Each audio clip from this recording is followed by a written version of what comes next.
We all think we know the story of Cleopatra, the legendary queen of Egypt. Her name is synonymous with power, romance, and tragedy. But what if the secret to her reign, the very foundation of her throne, was a brutal betrayal that history has tried to bury? What if her most ruthless power play wasn't against Rome, but against her own flesh and blood? This is the story of her teenage sister, Arsinoe, a princess who dared to challenge for the same crown, a queen in her own right who was paraded in chains through the streets of Rome and then murdered while seeking sanctuary on holy ground, all on Cleopatra's orders. It was a murder that sparked a scandal across the ancient world and launched a modern archaeological hunt for her final resting place, a mystery that has just taken a stunning and completely unexpected turn. To understand the shocking murder that would bind these two sisters forever, you have to understand the family they came from. The Ptolemies weren't Egyptian. They were a dynasty of Greek Macedonians put in power after Alexander the Great's conquests. For 300 years, they ruled from the glittering city of Alexandria, but their family history was anything but peaceful. It was a dynasty soaked in paranoia and blood. Siblings married each other and, just as often, killed each other to get to the throne. This wasn't just a dysfunctional family, it was the family business. Arsinoe IV was born into this nest of vipers around 68 BC, the youngest daughter of Ptolemy XII Auletes. She had two older sisters, Berenice and the infamous Cleopatra, and two younger brothers, both named Ptolemy. In this family, power was the only thing that mattered, and loyalty was a fatal weakness. Their own father had been kicked off the throne by his eldest daughter, Berenice, only to come roaring back with Roman help to have her executed. This was the brutal world that shaped Cleopatra, and the world that would ultimately swallow her little sister whole. When their father died in 51 BC, he left the kingdom to his two eldest surviving children, 18-year-old Cleopatra and her 10-year-old brother, Ptolemy XIII. But sharing power was never really in the cards. The court advisors, a eunuch named Pothinus and a general named Achilles, saw the young king as a puppet and the brilliant, ambitious Cleopatra as a major threat.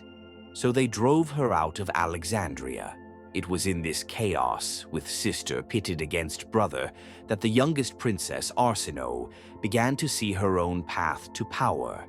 She had learned the family's most critical lesson: you either rule or you get removed. With Cleopatra in exile raising an army to take back her throne, Alexandria was a powder keg waiting to explode. And in 48 BC, the most powerful man in the world sailed right into the middle of it, Gaius Julius Caesar. He wasn't there to conquer Egypt, at least not at first. He was chasing his rival, Pompey the Great. Ptolemy XIII's advisors made a disastrous mistake. Trying to get on the victor's good side, they killed Pompey and presented his head to Caesar. The plan backfired big time. Caesar was disgusted by the murder of a Roman consul and decided he needed to sort out the mess in Egypt himself. He set up shop in the royal palace and summoned the warring siblings. This leads to one of history's most legendary entrances.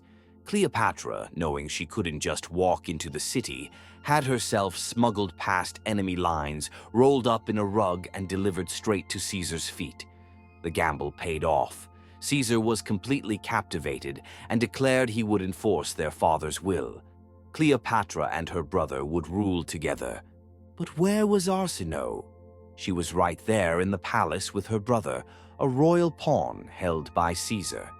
She watched as her older sister allied herself with a foreign power, basically signing away Egyptian independence.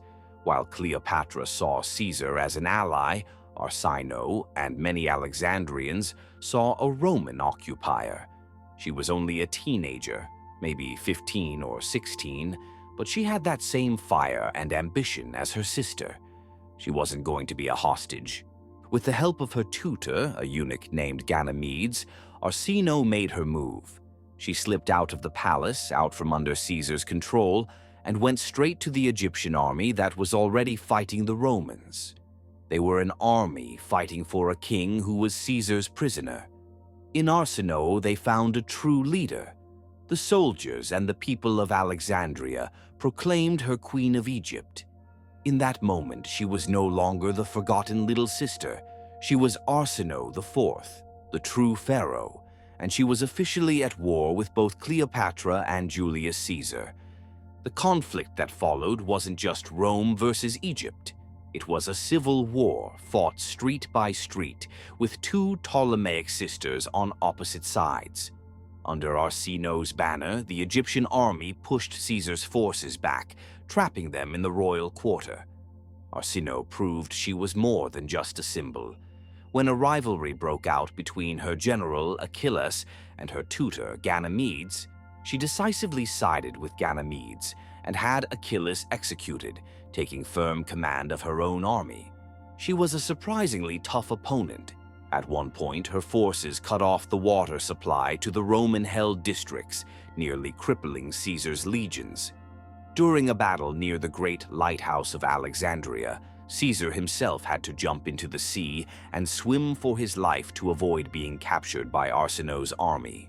She reportedly seized his purple general's cloak and displayed it as a trophy, a symbol of her victory over the mighty Roman general.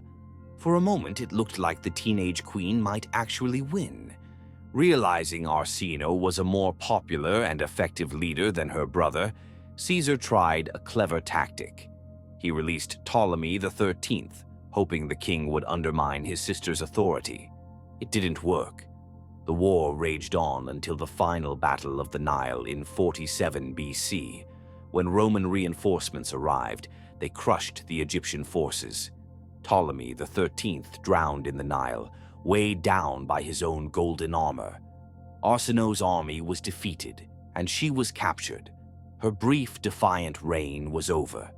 Cleopatra, backed by Roman swords, had won. But for Arsinoe, the nightmare was just beginning. In 46 BC, Julius Caesar returned to Rome as the undisputed master of the Roman world. He celebrated his victories with a massive 4-day triumph, a brutal and spectacular parade of power. The final day was dedicated to his Egyptian campaign, and a key feature of the procession was the defeated enemy queen, Arsinoe IV. A Roman triumph was the ultimate public humiliation. High-ranking prisoners were often strangled at the end of the parade as a final sacrifice to Roman power, and this was likely the fate awaiting Arsinoe. She was forced to walk through the streets in chains, a spectacle designed to glorify Caesar. But as the teenage princess who had fought for her kingdom was paraded before them, something strange happened. The notoriously brutal Roman crowd, which usually loved seeing its enemies suffer, was moved to pity. They saw a young, defiant royal being degraded, and they felt sympathy for her. The crowd's reaction was so strong that it actually made Caesar change his plans. Executing a young woman who had just won the crowd's compassion would be a bad political move. So, in a highly unusual act of clemency, Caesar spared her life. Arsinoe had survived the triumph, her life saved by the very people who had gathered to celebrate her defeat. But she was still a threat to Cleopatra. Too dangerous to be free and too popular to be killed, Caesar had to put her somewhere she couldn't cause any more trouble. For a defeated royal, the options were slim. Arsinoe was a living symbol of Egyptian resistance. Caesar couldn't just let her go. The solution was a gilded cage. Arsinoe was exiled to the Temple of Artemis at Ephesus, a city in modern-day Turkey. This wasn't just any temple. The Temple of Artemis was one of the 7 wonders of the ancient world, a massive and beautiful complex. More importantly, it was a sacred place of asylum. By ancient law, anyone seeking refuge there was protected by the gods. To harm someone within its sanctuary was a grave sin. While some sources say she became a priestess, others state she was simply granted sanctuary. Either way, she was supposedly safe. removed from the world of politics. For 5 years, from 46 to 41 BC, Arsinoe lived within the temple grounds. Did she feel safe? Did she resign herself to a quiet life? Or was she still watching, waiting for a chance to return? She was still only in her early 20s. One thing is certain, Cleopatra never forgot about her. As long as Arsinoe lived, she was a potential threat, a ghost haunting her sister's throne. And Cleopatra was not one to tolerate ghosts. The world changed forever when Julius Caesar was assassinated in 44 BC. The murder plunged Rome back into civil war. For Cleopatra, it was a disaster. Her power, and that of her son Caesarion, was tied directly to Caesar. She had to pick a new side, and she chose one of Caesar's successors, the powerful and charismatic general, Mark Antony. Their alliance quickly bloomed into a legendary romance, but it was a political partnership at its heart. Antony needed Cleopatra's immense wealth for his armies, and Cleopatra needed Antony's military power to secure her throne. As their alliance solidified, Cleopatra began systematically eliminating anyone who could possibly challenge her. She was already suspected of having her younger brother, Ptolemy XIV, poisoned. Now her focus turned to the last rival, her sister in Ephesus. In 41 BC, Cleopatra made her request. She convinced Antony that Arsinoe was a danger, perhaps claiming she was plotting with his enemies. Whatever the argument, Antony, smitten with the queen and dependent on her resources, agreed. He gave the order that even the ruthless Caesar had avoided. He commanded the execution of Arsinoe IV. The assassination was an act of breathtaking sacrilege. Antony's killers traveled to Ephesus, entered the sacred sanctuary of the Temple of Artemis, and murdered Arsinoe. Ancient sources say she was killed on the temple steps, a shocking violation of religious law that horrified the Roman and Greek worlds. Killing a political refugee was bad enough, but to murder her in one of the holiest sites in the Mediterranean was an act of tyranny, an insult to the gods. The scandal was immediate. The murder became a black mark on Antony's name, used as propaganda by his rival, Octavian, to paint him as a man controlled by a foreign queen who had abandoned Roman values. It showed the world just how ruthless Cleopatra was, a queen willing to kill her own sister and defile a holy site to protect her power. Arsinoe was finally silenced, but her story wasn't quite over. For 2,000 years, Arsinoe was a footnote in Cleopatra's story. But in the 20th century, she became the center of a fascinating archaeological mystery. In the ruins of ancient Ephesus, archaeologists found a unique octagonal tomb. Inside the burial chamber, they found a sarcophagus with the skeleton of a young woman, estimated to be around the age Arsinoe was when she died. In the 1990s, Austrian archaeologist Dr. Hilke Thür proposed a sensational theory. This was the lost tomb of the murdered princess. The evidence was circumstantial but compelling. The tomb's octagonal shape was seen as a possible imitation of the famous lighthouse of Alexandria, the ultimate symbol of Arsinoe's home. It was a monument that seemed to shout Egyptian royalty. But then, in early 2025, a new team of researchers using advanced micro-CT scans and DNA analysis delivered a final, shocking twist to the story. The skeleton in the tomb wasn't Arsinoe. It wasn't even a woman. After nearly a century of speculation, the mystery was solved. The grand tomb held the remains of an 11 to 14-year-old boy, likely of Roman origin. The theory that had captivated historians for decades was gone overnight. The search for Arsinoe's tomb ended not with a discovery, but with a disappearance. The one place on Earth thought to hold her remains turned out to be another dead end. It's a final, tragic irony.